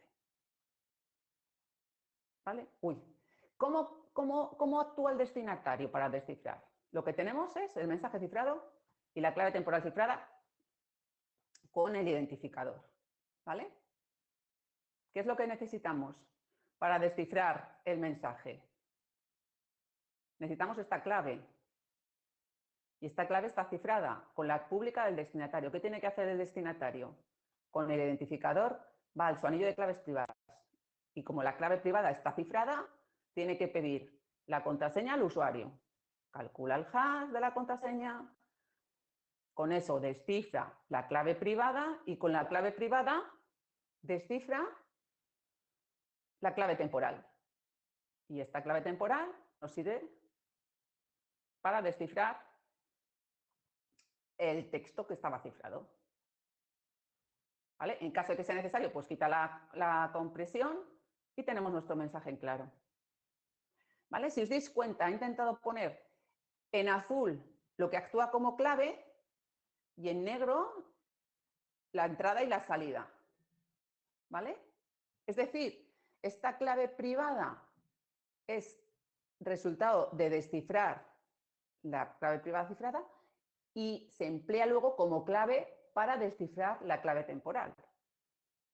Un poco lioso, pero creo que así, con el cambio de colores, podéis entender mejor qué actúa como clave y qué actúa como entrada y salida del cifrado o del descifrado. ¿Dudas? ¿No? Bien. ¿Qué ocurre si queremos conseguir autenticación, integridad y confidencialidad? Pues que primero se hace la firma, ¿vale?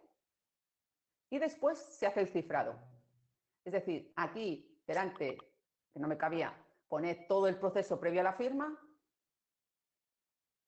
y se hace el cifrado tanto del mensaje como de la firma, todo junto. ¿De acuerdo? Se crea la clave temporal igual, se cifra esta clave temporal y se le manda al destinatario. ¿Entendéis cuál es la idea? Primero firmar y luego cifrar en PGP. Esto está establecido así.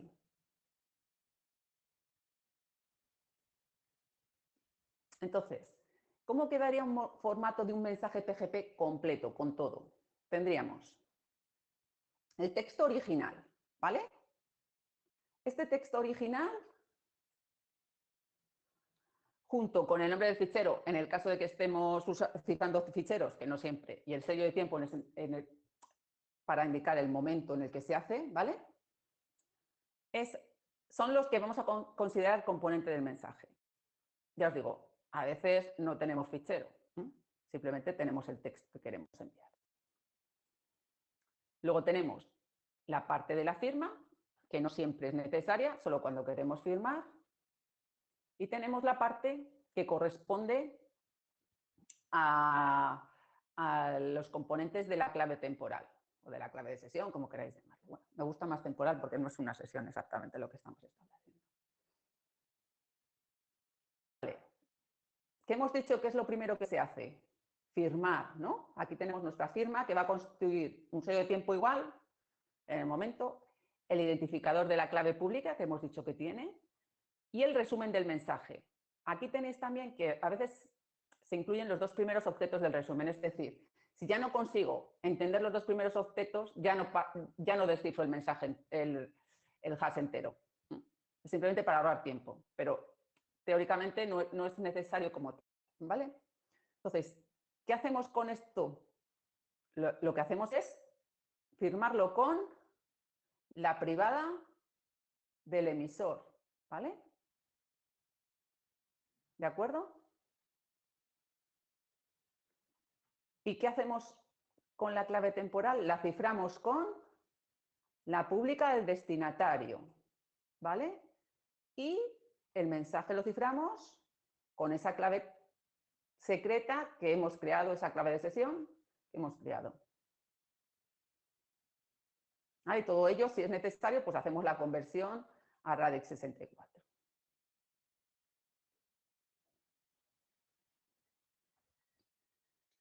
¿Os habéis perdido? ¿Seguís por dónde voy? ¿Dudas? ¿Preguntas? ¿No? Bien.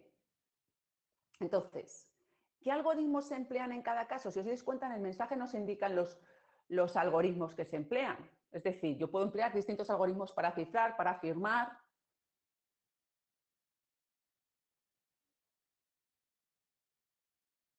En PGP, normalmente esta información, en los casos en los que nos dejan elegir las aplicaciones, ¿vale? Va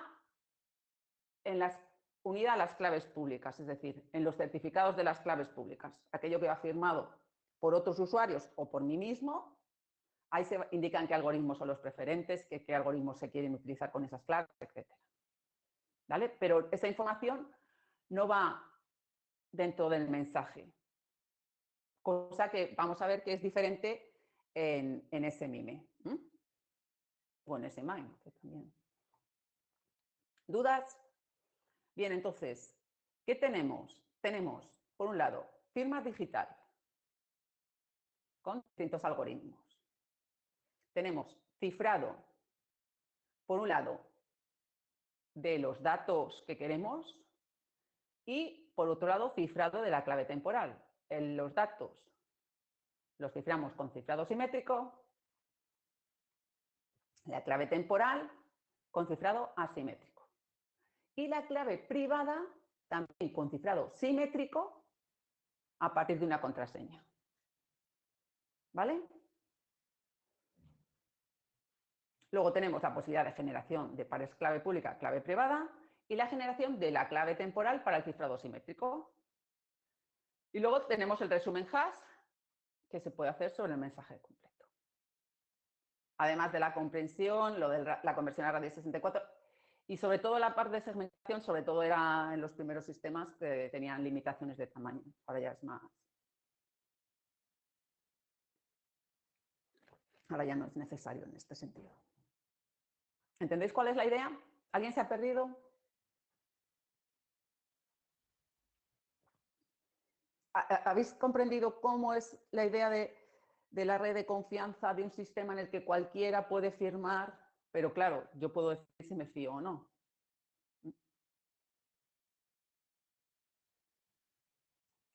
Bien, entonces, otra alternativa es el SMIME, que además está ya incorporado a muchos sistemas de correo. ¿Por qué? Porque con lo que trabaja es con entidades MIME. ¿vale? Y el resultado de aplicar seguridad a las entidades MIME es otra entidad MIME. Por tanto, los sistemas que trabajan con entidades MIME pueden manejarlos. Bien, entonces, esto surgió un poquito después que PGP en el 95. También tenemos nuestro estándar con sus referencias. Y como os decía, lo que busca es seguridad para la Multipurpose Internet Mail Extensions, es decir, las entidades que se habían creado para la transmisión de datos en Internet. Como os decía, cualquier mecanismo que entendía de MIME va a entender de ese MIME. Se van a añadir distintos valores a las cabeceras, pero los se van a poder transmitir de igual manera porque el procesamiento de seguridad me va a dar otra entidad MIME, sea multiparte, no uniparte, sea de distintas maneras. ¿Qué vamos a conseguir con ese MIME? Pues igual que con PGP, confidencialidad, integridad y autenticación, pero en este caso únicamente para correo electrónico, porque solo estamos utilizando entidades MIME. ¿Vale? Es decir, yo un archivo cualquiera no puedo usar ese MIME para cifrarlo, al contrario de lo que podía hacer con PGP. Y de igual manera, ¿qué vamos a emplear? Pues cifrado, resúmenes, hash y firmas digitales. ¿Otra vez lo mismo? Pues sí. Ya os digo, y la forma básica es igual siempre. Va a cambiar qué datos tienen que ir, qué datos no tienen que ir, qué tipos de certificados se emplean, etcétera, etcétera. Y también nos sirve para generar pares de clave pública y clave privada. ¿Cuál es la diferencia? Que la pública tiene que ir firmada por una autoridad de certificación.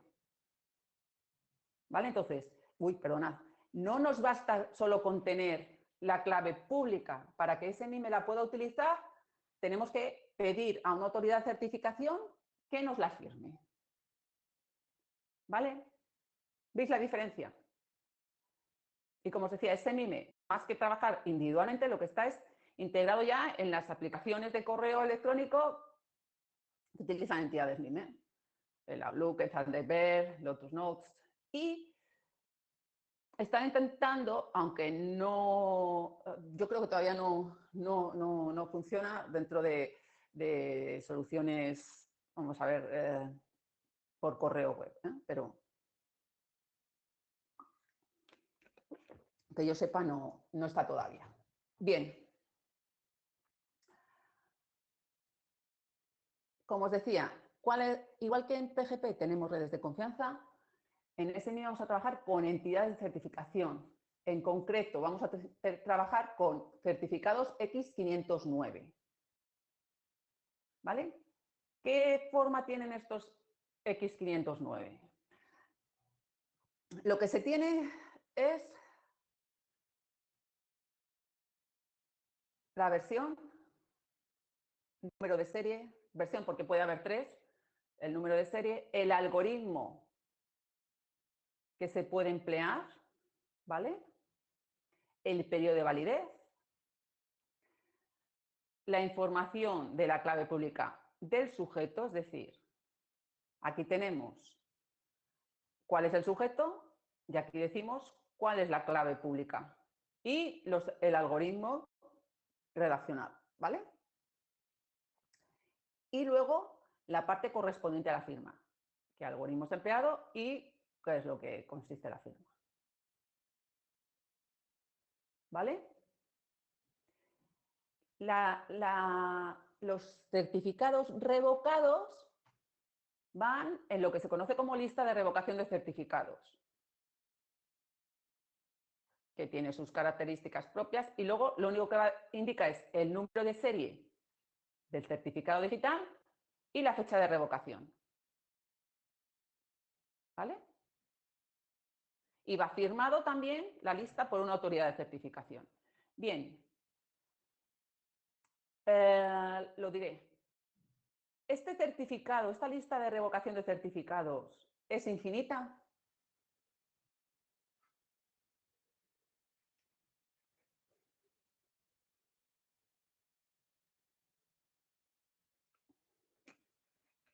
¿Qué pensáis? Es decir, yo voy añadiendo a la lista todos los certificados que son revocados, es decir, todos los certificados que se han visto comprometidos en su clave privada. Entonces, ¿nunca deja de crecer? Pregunto. Siempre va a ser larga, larga, larga, larga, larga, y ya voy añadiendo siempre. ¿Qué pensáis?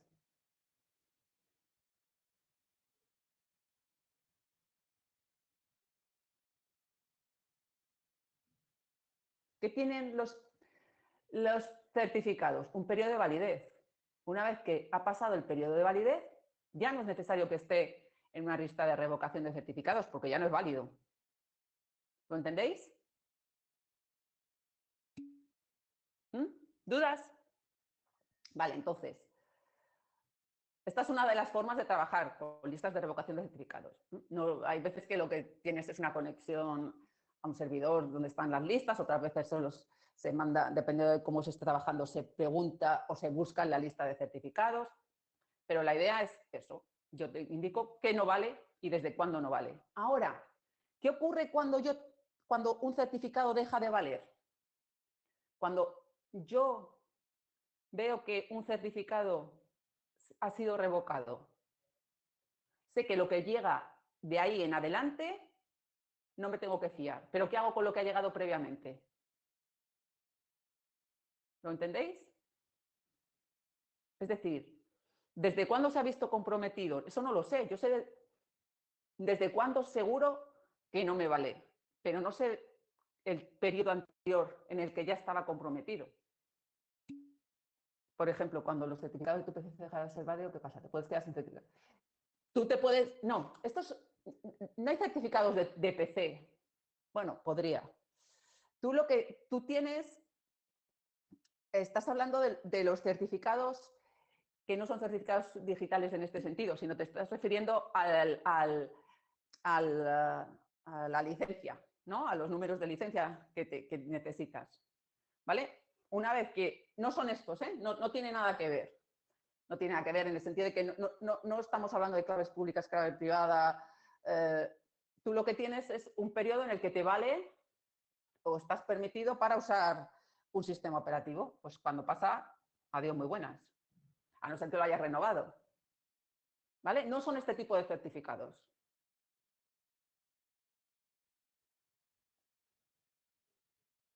¿Vale? Lo que pasa es que se llama así. Pero... ¿Más dudas? Vale, entonces, para que os hagáis una idea de cómo es un certificado, con datos concretos, ¿vale? La versión, el algoritmo de firma, si os dais cuenta, esto es antiguo, un NT5, esto es lo saqué digo, en Windows, si pones certificados, puedes ir a entidades de certificación y eso tiene caducidad. Sí, sí. Sí, tú puedes instalar un certificado donde, en Windows, Linux o donde sea, ¿vale? O en las aplicaciones concretas. En el momento en que ha pasado el periodo de validez, ya no te sirve.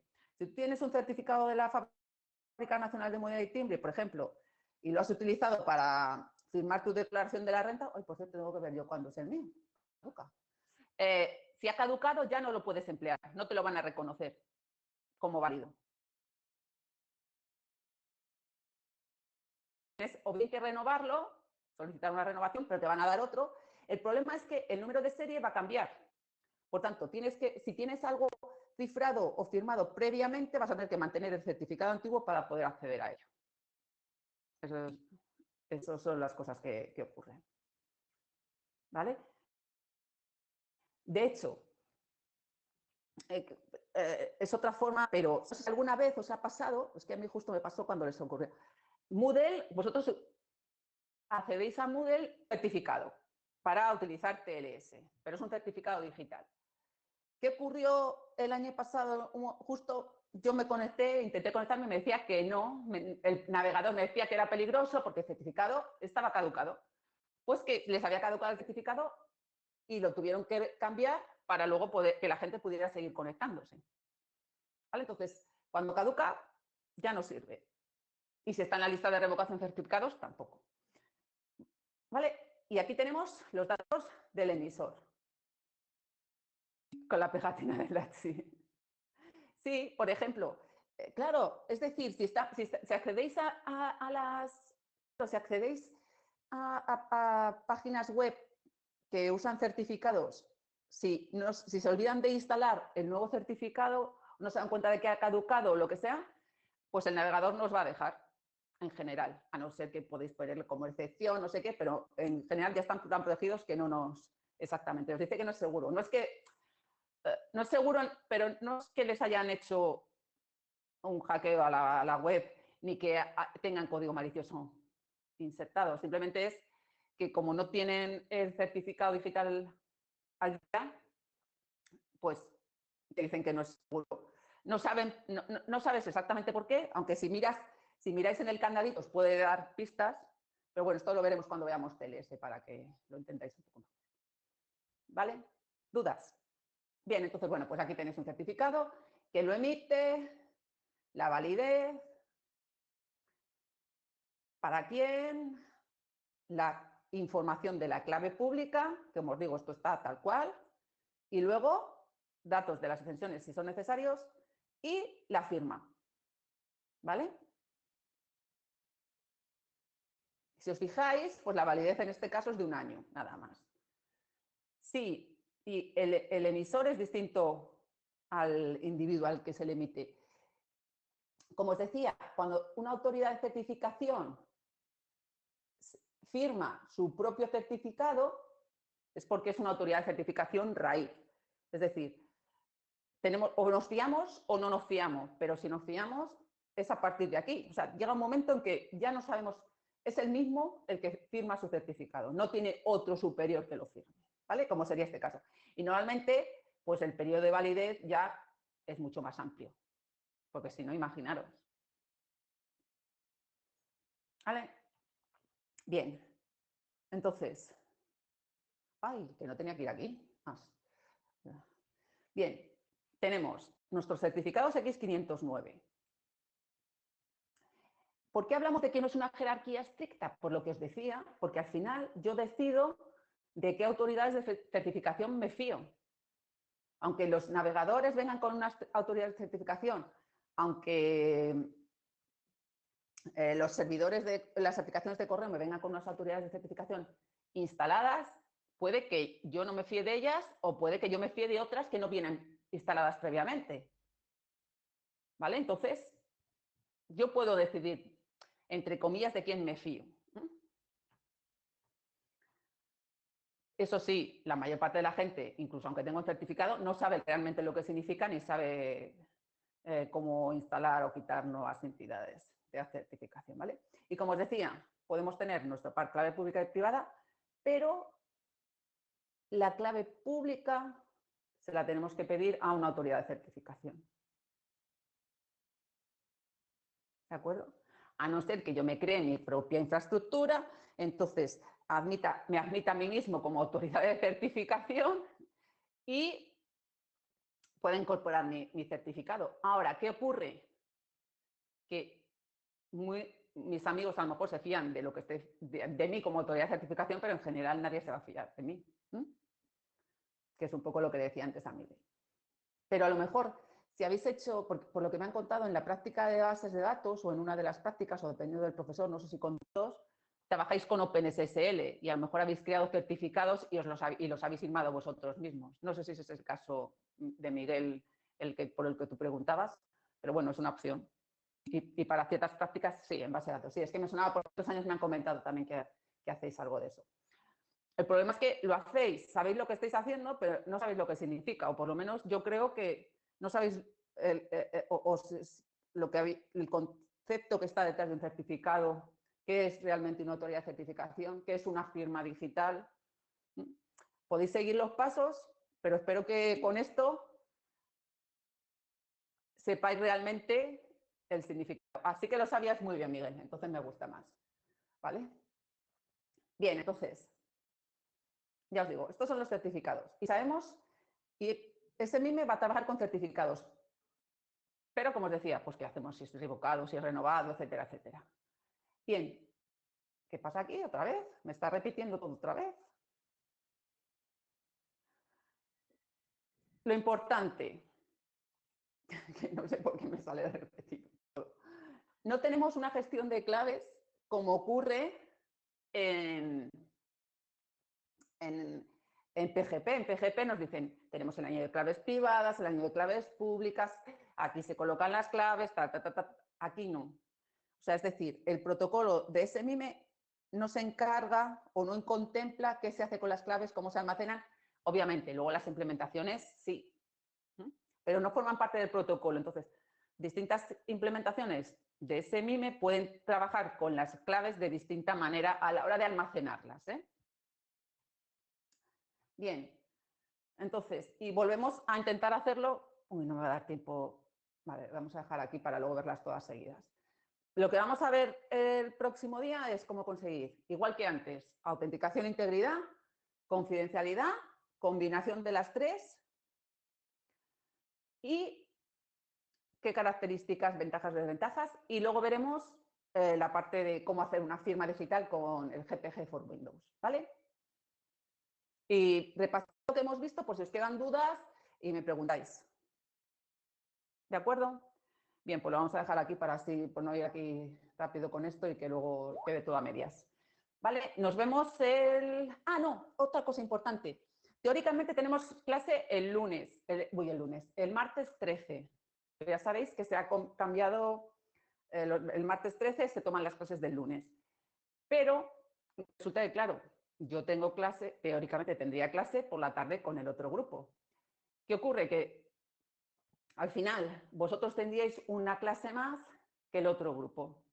Así que el martes, aunque teóricamente tendríamos clase, no la vamos a tener para que no tengáis una clase más que el grupo que le corresponde. ¿Vale? Pero si tenéis dudas, me preguntáis en cualquier momento, ¿eh? Sin problemas. ¿Vale? Entonces nos vemos en una semana. Repasad todo esto, por favor, para que podamos hacerlo la parte de... Y si queréis ir jugando con GPG for Windows, pues lo bajáis, instaláis y es muy sencillito. Pero bueno, ya yo lo que voy a hacer es guiaros un poco para que podáis trabajar con ello. ¿De acuerdo? Vale, pues nos vemos el jueves que viene. El 15. Madre mía. Hasta luego.